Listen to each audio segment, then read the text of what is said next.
Across the Russian internet, one name stands out. Not because it inspires admiration, but because it raises uncomfortable questions. Andrey Burim, known to millions as MELLSTROY. His rise wasn't built on talent or luck alone.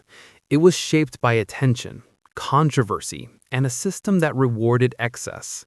He came from nothing, climbed faster than anyone expected, and slowly lost control of what he created. This is not just the story of a streamer. It's the story of how digital fame can twist ambition and how a platform can turn a person into a product.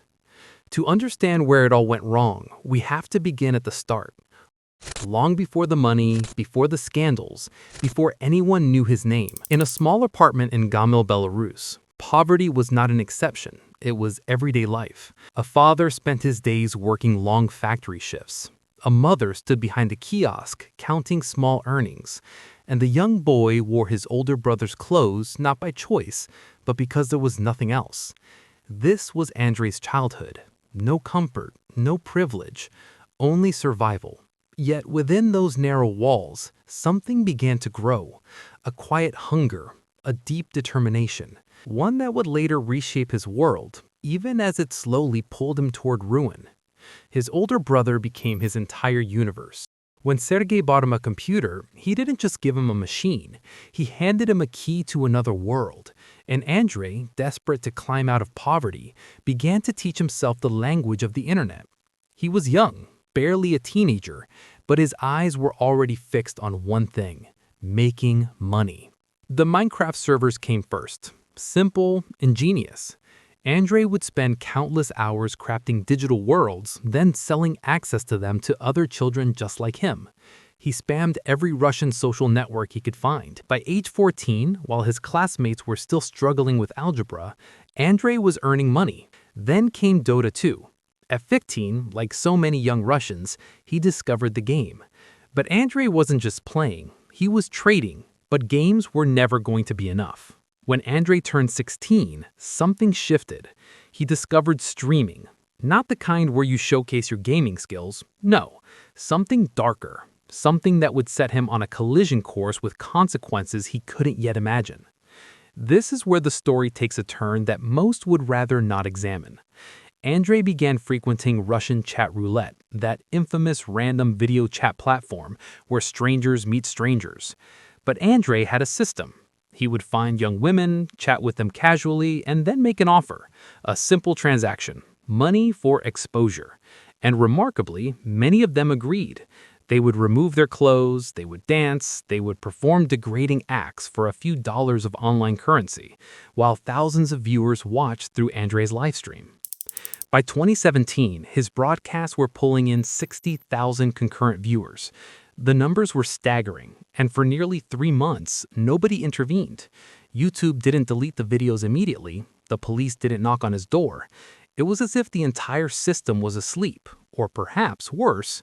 But then, in March 2017, a music producer named Dan Bilzerian exposed what Andrey was doing.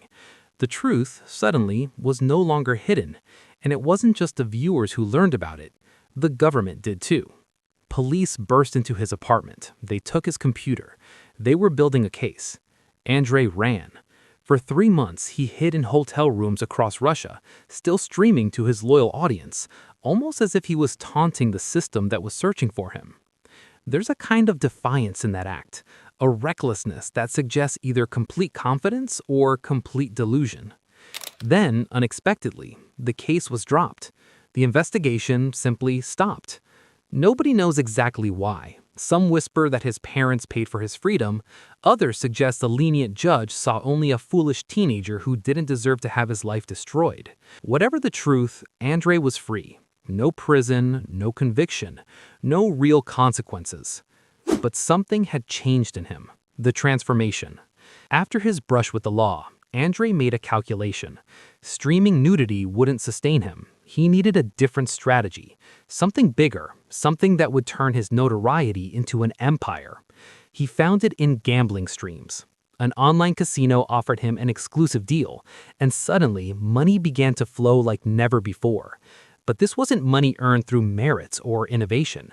It was money flowing from the desperation of vulnerable people, from the addictive nature of betting, from a system designed to extract wealth from those who could least afford to lose.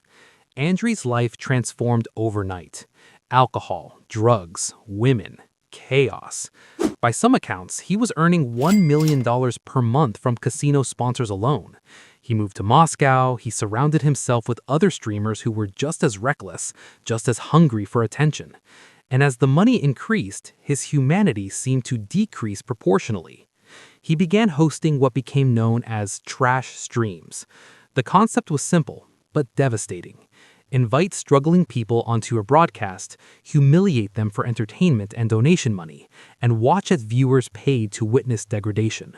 He rented luxurious apartments in Moscow City, the most exclusive neighborhood in the capital. He wore designer clothes, he drove luxury cars, he bought watches worth more than most people earn in a lifetime. But beneath all of this, beneath the wealth, the power, the influence, something crucial was missing: a moral compass. His ego became astronomical. He began to see himself as untouchable. When Edward Bilzerian, a famous Russian blogger, came onto one of his streams, Andrey paid him 1 million rubles. The moment Bilzerian arrived and realized he was only there to promote a casino, he refused. He told Andrey point blank that he wouldn't even use those rubles to wipe his ass. And Andrey, feeling his power challenged, had him physically removed. On October 19, 2020, something happened that would expose the darkness beneath Andrey's empire. A woman named Alyona Efrimova came onto his stream. She was young, attractive, and when she arrived, she became prey. The details of what happened next are difficult to recount because they represent something deeply troubling about modern culture. During the broadcast, Andrey became angry. Whether it was something she said or simply a manifestation of his unchecked rage, we may never know fully. In front of thousands of viewers, Andrey grabbed her head and smashed her face to the table. Not once, twice. She suffered a broken jaw, a brain injury, the kind of trauma that doesn't heal quickly. The internet erupted. Major streamers, content creators with millions of followers, called for his removal from every platform. The government took notice. Andrey's YouTube channel was deleted. His Instagram was blocked. Twitch banned him permanently. Every door that had been open to him suddenly slammed shut. Alyona sued for 10 million rubles, roughly the cost of actual justice. The court awarded her 72,000 rubles, approximately $700, for a broken jaw, for a brain injury, for being humiliated in front of thousands of people. The message was clear. Andrey's wealth could buy his way out of consequences. For 2 years, Andrey struggled. He created new YouTube channels, but they were instantly deleted. He tried other platforms, but doors remained closed.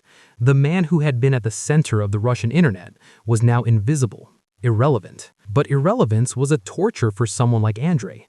He needed the attention like others need oxygen. So when Kick, a new streaming platform with looser regulations, opened its doors, Andrey saw an opportunity. He moved there and slowly began rebuilding his audience. The numbers were lower than before, but they were growing. And then, around 2023, Andrey did something unexpected. He announced a series of challenges where he would pay massive amounts of money, millions of rubles, to famous streamers if they would do something for him. Popich, a legendary Dota 2 player, received money to return to playing a game he'd quit. One streamer refused, Brett Kishin, saying he wouldn't do it even for 40 million rubles. At least someone still had dignity. But this was just the beginning. Andrey began targeting female streamers, offering them massive sums to expose themselves on camera.